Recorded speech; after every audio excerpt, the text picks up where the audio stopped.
we got everything back in. Drive shaft back up, torque bars back up. We tried to clean it off a little bit. And transmission back up. Daggone it. You know, we spent probably 7 hours or something messing with it. We took it all off. We're looking at it. The clutch looked, it was worn, you know, but it wasn't real bad. You can move it in the gears. We had it while we were up here. We turned the wheels and you can hear the gears moving. And then you could hear something scraping up here. So we thought, well, the clutch disc is in there still. It might be messed up. But once we pulled this out and we pulled the bell housing off, which was pretty tricky because the clutch fork there sits on the throwout bearing and it's kind of funky. It's a square plate and the clutch fork has 2 pinchers that look just like this. It makes a diamond. So a diamond here and it pinches right there. So when you push the clutch fork, it pulls out the bearing.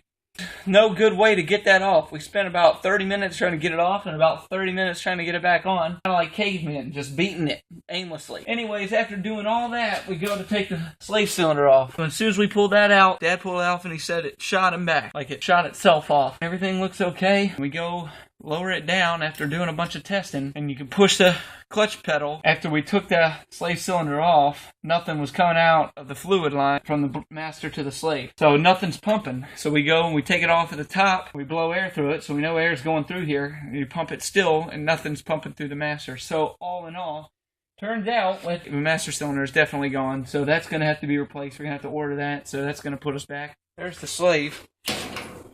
And this pin, it just pumps. Right? It just goes down. I don't want to pump it because brake fluid in there.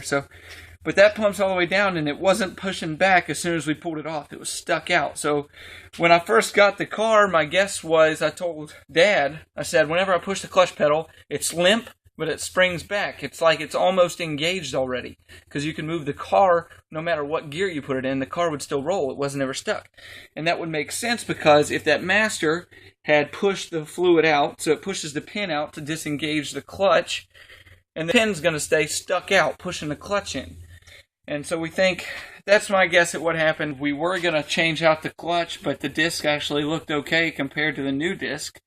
So we just left that all back in there. Then we're going to move to the engine. The other part of this car that's got a messed up part is when you turn it on, it sends smoke out the exhaust, but you can smell gas. And actually, earlier when we took the exhaust off, dumped it out, or set it up, there was about a pint of gas on the ground. So that's where we're heading next. So when we pulled off the master and hooked the C-clip from the clutch pedal, can't really tell here, the end of this rod is pushing against a sealed area where it's pushing out the fluid. The actual seal's stuck out here. So it's stuck in a compressed state and it won't come back. That's why when we push the clutch pedal, there's a spring on the pedal that pushes the pedal back. But it was like we were stuck engaged. So we went ahead, we got a new master cylinder, we'll hook it up. It comes in right here.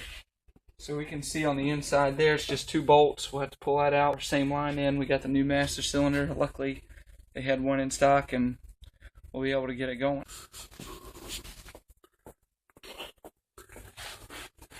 Well, we just got the master on, so we came down here to put the slave on, pre-bled the master. Before we hooked anything up, you want to plug your line. We went ahead and just sat this up there to see how the lines were going to fit. And the line comes up through here, bleeder on top.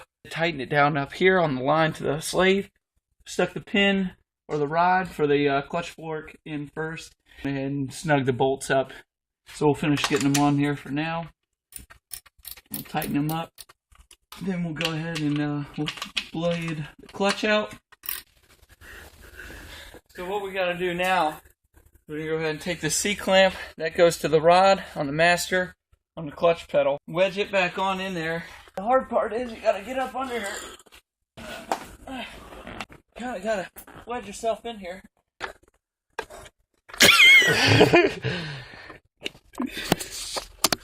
Yep, there it went. It's gone now. Alright, that's in there. We get it bled now.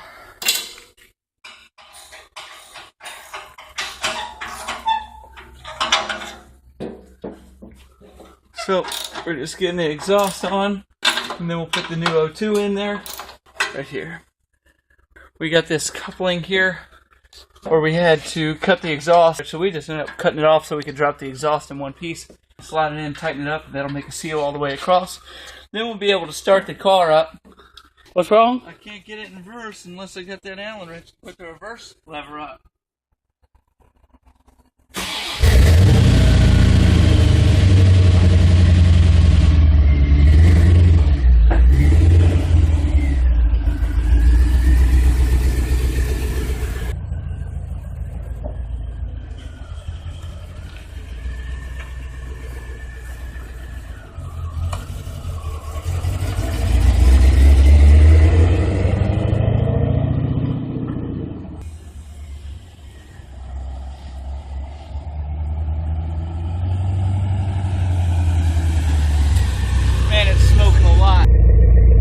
Yes, that white smoke.